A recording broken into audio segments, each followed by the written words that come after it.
All right, welcome back. We continue right here on the Ireland Contracting Nightly Sports Call. Board and Board Hotline. Bob Pompeani, Gene Collier with you.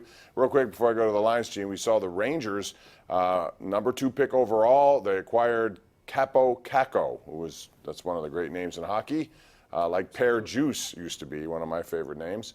But they also made a trade, gave up the 20th pick and got Jacob Trouba, who's a really good young 25-year-old defenseman who had 50 points with Winnipeg last year. And the Devils, ratio comes up with the number 1 pick again, overall Jack Hughes, and then they traded for PK Subban. Business is picking up in the Metro.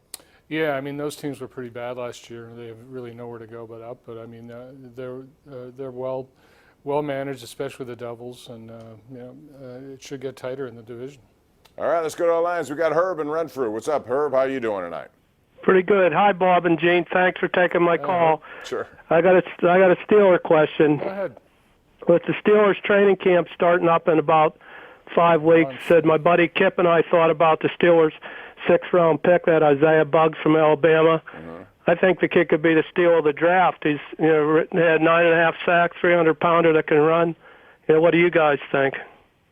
I think it's early, and 6th-round picks have a hard time making the roster to begin with, but he does have a lot of talent, and we'll see. Normally those guys, take the route of Anthony Chickalo, for example, or someone of that nature, where they have to earn their spot with special teams.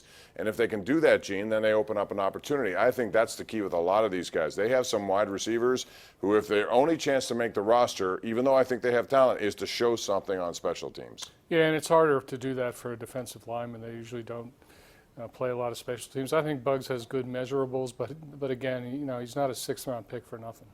Joe in Mount Gallitzin, right on the sports call right now. What's up, Joe? Good evening, Bob and Gene. Hey. Thank you both for taking my call. Sure. You guys are simply a dynamic duo of all of Pittsburgh sports. And that being said, he's Batman. I'm Robin, if that's the case. Well, there you go.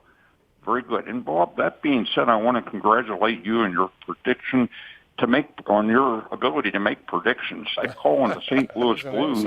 I did call that, and I have people who tell me I didn't, but I know I did because I did it at the beginning of the playoffs. You did a good job, and besides that, those people in Boston, they got beat. I don't want them to ever win another championship. You did a good job.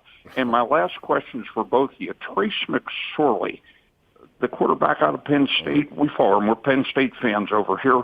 And I just wonder what you guys think he's going to do with the Ravens. I think he's going to do pretty good. I'll hang up and listen to your response. Right. Thank you, fellas. Thank you. Appreciate that. From Gallitzin, what do you think of Trace McSorley? Again, he falls into, to me, a category that I got to see a lot more at this level. Yeah, I mean, he's could go down as a guy who was just a really good college quarterback. I don't know what the opportunities are going to be like for him in the NFL, but, he throws a decent ball and he runs well, and he's a great competitor. Obviously, his size is an issue, so I'm not going to pretend to. I'm not a ace predictor like Bob is. I like Trace as a college. I'm not. player. I miss a lot. I'm just saying the Blues were a team that intrigued me. I like hot teams going into the playoffs. They seem to, defy so many odds. Why not pick them? You picked the Blues to win the Stanley Cup, did you? At the beginning of the playoffs. Did you? Yeah. Wow. Just because I thought you had to pick a team. And Bob in McKees Rocks joins us right now. Hey, Bob, how are you? Hi, guys. I haven't talked to you for a long time. Mm-hmm. Welcome back. But I had a lot of health issues and family problems. But I want to talk about the Pirates. Yeah. Sure. The Angels designated Cody Allen for assignment. I haven't seen where anybody's picked him up. Who? So the Pirates could sign him for the minimum salary, and he has to be better than some of the people they have in their bullpen. So I don't understand why they don't try to bring them in. Well, his recent performance hasn't been very good, though. I mean, if that's how they're looking at it, I'm not sure, and I'm glad you're doing better. A pitcher that was released earlier, Cody Allen, I think. Oh, yeah. Well, Bob has always done a good job on keeping track of extended Pirates personnel. I'm not going to disagree with Bob. I'm glad he's back on the show.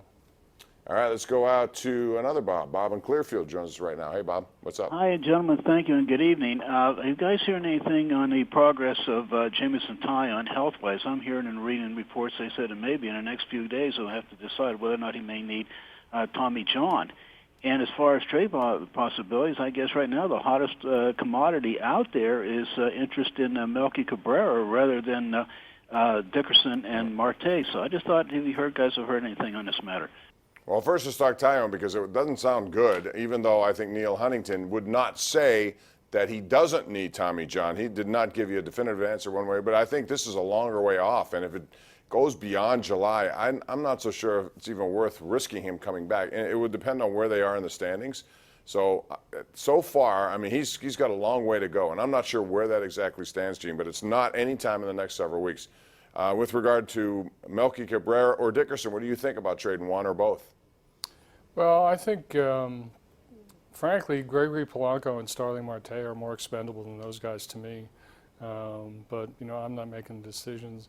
You know, I think it's funny that Corey Dickerson could hit 300, win a Gold Glove, and have nowhere to play in a Pirates outfield. You know, in one sense, it's a testament to their system and their trading for Brian Reynolds.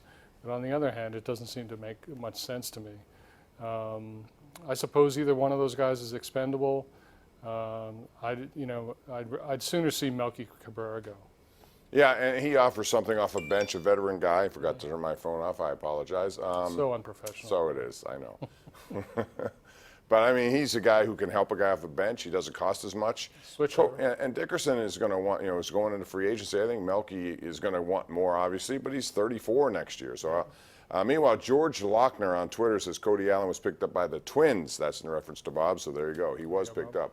Line 2 we go. It's Jim in Greensburg. Hey, Jim. Hey, good evening, guys. Hey, listen, I have a question about yesterday's ball game. I used to umpire myself, and there was a call after the play that was made in the infield-outfield. Sack fly not the to infield second fly. base. Yeah, the sacrifice fly. Right. You had Tatis scored.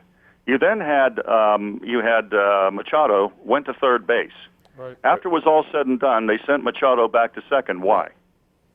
I don't know I the think answer. because You he know the left. answer? Because he left early, I think. But so in other words, if he tagged up, he could have done it, but he didn't tag up. Right. He tagged- Okay, so I didn't That's see what I the thought it exact reasoning for that. Let's go out to, before we go real quick, Pete in Squirrel Hill before we're due for a break. Hey, Pete, what's up? Hey guys, how are you tonight? Good. Hey, Bob, real quick to change things up a little bit. Pitt basketball and Jeff Capel. The 5-star recruit from Butler High, Ethan Morton. He chose Purdue. How did Capel let him get away? 5-star recruits, Bob, in basketball come around here once every 6 years like Haley's Comet. He had to land that kid, Bobby, if he wants to build the program. He chose Purdue. What do you think about that? Well, obviously, he's a 5-star guy. I didn't see that rating, and I really have a problem with rating high school kids right now anyway, because I've seen too many guys. You know, Aaron Donald comes to mind real quick, a 3-star, nobody wanted him, and he turns out to be the best player in the NFL, Pete. So I would be leery of just automatically assuming he's going to be a can't miss. He might be, he might not be, but I don't know the reason for that. Gene, have you followed that story at all, and why? Obviously, I think it's important for Jeff Capel, especially local guys, if they're that highly rated and everyone in the country wants them. Maybe he wants to go somewhere else. Maybe he does. Some You know, young I don't people think you should sometimes like judge. to go Right. someplace else. Capel may go out to Florida and get guys who right. should have gone to Miami or Florida. Who knows? I don't know. I get the concept of keeping guys around here, but a lot of them have different reasons and sometimes family ties to those universities. You never know. Got to take a break here. We'll do it. Come back with more of your calls right here on the Ireland Contracting Nightly Sports Call.